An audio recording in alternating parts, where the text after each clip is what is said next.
if your child comes to you and say, Mom, this person is making me to feel uncomfortable, how do you react to them? How do you feel, and how do you, tell the children? How do you go about it?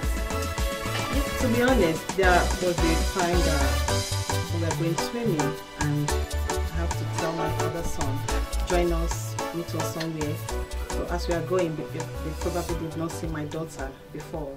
So there is a group of people trying to whisper to their ears that, oh, that's her sister. Oh, her sister is albino. They were just, I turned around to give them what they deserve because I need to stand for my kids, right? I'm sorry to say the best. No, I need so to true. stand for them. So how did you give it to them? Yeah, I give it to them.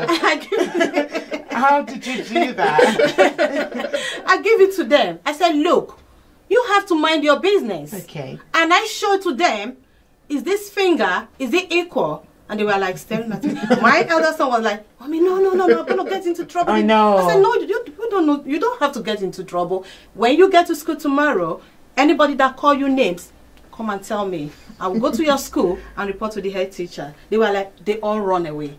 So my son was like, Mommy, no. I said, no, I have to stand for you.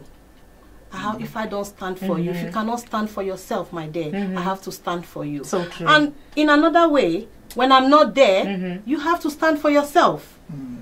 Now, I was going to say that. What we are doing now, what I taught him when I was preparing him for secondary school, because I know that he has been in that primary for 6 years. Okay. He needs to go to another school, and he will come across different people from different backgrounds. I said, they might not treat you the way they be treating you in primary school. So I have to lecture him the way he should go about it. I said, one, when somebody come to you or staring at you and you are feeling uncomfortable, just go straight to the person. Do you want to know the reason why I'm like this? Wow.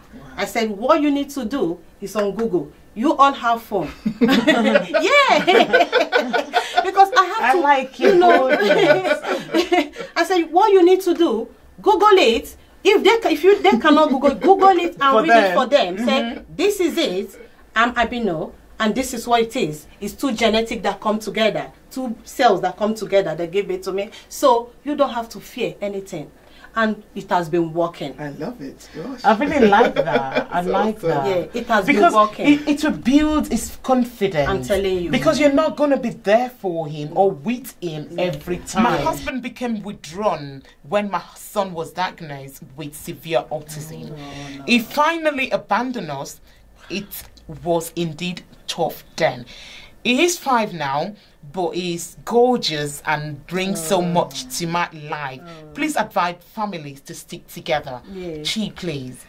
Yeah, apparently that's quite common. Is it? Yeah, where the man will be with it's almost like, I think for men, a lot of them might feel somehow that they have passed on some weakness.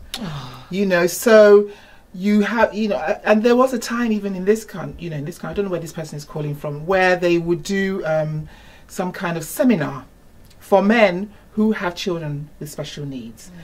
I know of some people who have had children who have special needs who cannot talk about it. They can't talk about it as a couple. No, they can't. It's almost like they're in denial. Oh God!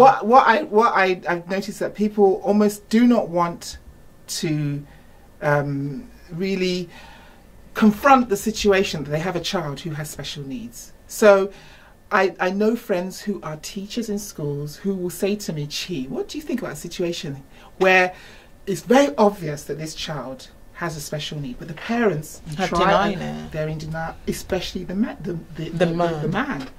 And it is not weakness for you to have a child who has special needs. If anything, you should see it more as an incredible privilege given to you by God. It's almost as if God has said, I see you with a great heart, and I think that you are the man to do a job that many men cannot do. And, it is about people really, like you said, Yinka, which I do appreciate, I think it's because people don't really understand how God is, Because honestly, how could you call yourself a Christian and then almost like not want to see that even though this child is, you know, has a disability, that is not also valuable, you know. I mean, to me it's ridiculous anyway, but I do understand, you know. But it's for I think every person who's been created and been put on here on earth, there's a reason, there's a purpose. Definitely. The person is valuable and has great worth just simply by being who they are. You know, and so I think, you know, for a lot of men, if they're seeing it like, oh my gosh, I don't want anyone to not feel that I'm a man because I've given birth to a child, I think they should repent. Thank you. I was going to say that. You took it out of my mouth. That's the word. Yeah, please, we need to repent. Yeah. We do really need to repent. This is serious now. How can you be living in a denial? How can you abandon a child that you brought forth to this life? Exactly. God has entrusted you with that child, hoping and believing that you are capable of raising that child up. Yes. Are you telling God that God doesn't know what he's doing? Exactly. Please, raise up and stand up for your responsibilities. And I know help is just around the corner. And God will not leave you. He said, I will not leave you nor forsake you. Yeah. He's not a man that he will lie. He's going to hold on to those words. Please embrace what you've got and show them love. God is right there in that situation. Yes. My youngest brother has autism, and I think the hardest part of it is when people stare at him and give my family rude looks. I am 10 years older than him, and many times wanted to shout at them and ask what they were staring at.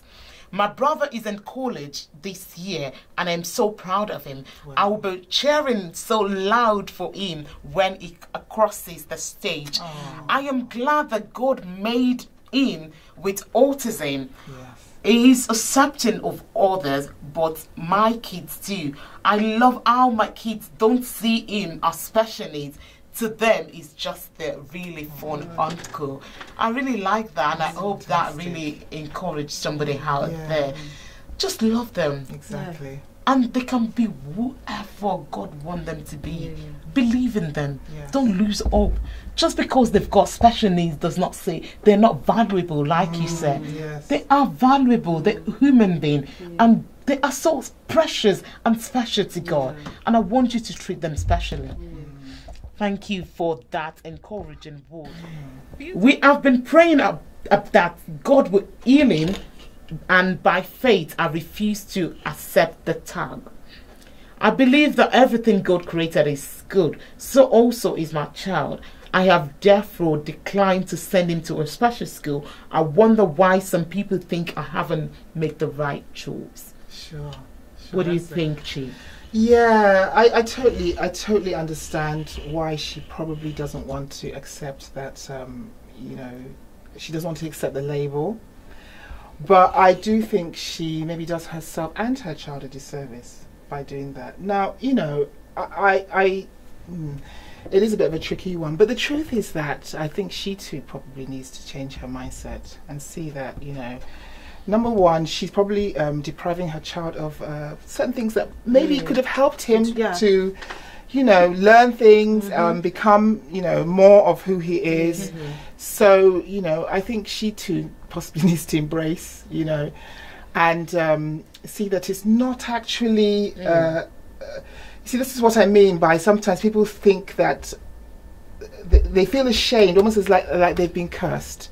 You know, why would she think that God has given her this and, like you said, made a mistake? You know, God hasn't made a mistake. You know, so she should, she needs to own it, you know. You know, we spoke about self-denial earlier on. Yeah. I can understand where she's coming from as a Christian, because we have faith and we believe God, but at the same time, what do you mean by you have faith? I mean, because that's what faith is, though. Where you now, you know, faith is you being able to still be a lover of God and have joy in your heart despite your circumstances. Faith is not about getting what you want or having a rosy, cozy, perfect life. I mean, I don't really understand that. I think from if I can understand what she's saying, it's like, as a Christian, God has given her this child, and she's not accepting the label, and she believed God is going to heal the child without accepting the label and without sending the child to the special school. And I'm not saying that God may heal the child, but you know, sometimes in life, you know, we don't always get the perfect situation. Does that mean she's going to be unhappy or going to leave her child in a situation where perhaps he could have benefited if she had, you know? Let me just come in. Yes, please. I know somebody who has albino, and the person is not. She's not accepting that she had the case, the albino. She's just taking it as she was once like that. That the children, they will, you know, change their color to dark color some days. So with this, the people that work with me, when they come around, they always say, you know, that parents, they don't accept their child is an albino, but you accept. I said, because I can't change it. It's there, it's there. I accepted it because you people have come into their life helping them. If I don't accept, they won't come into their life to help them in school, because they are helping them a lot in school.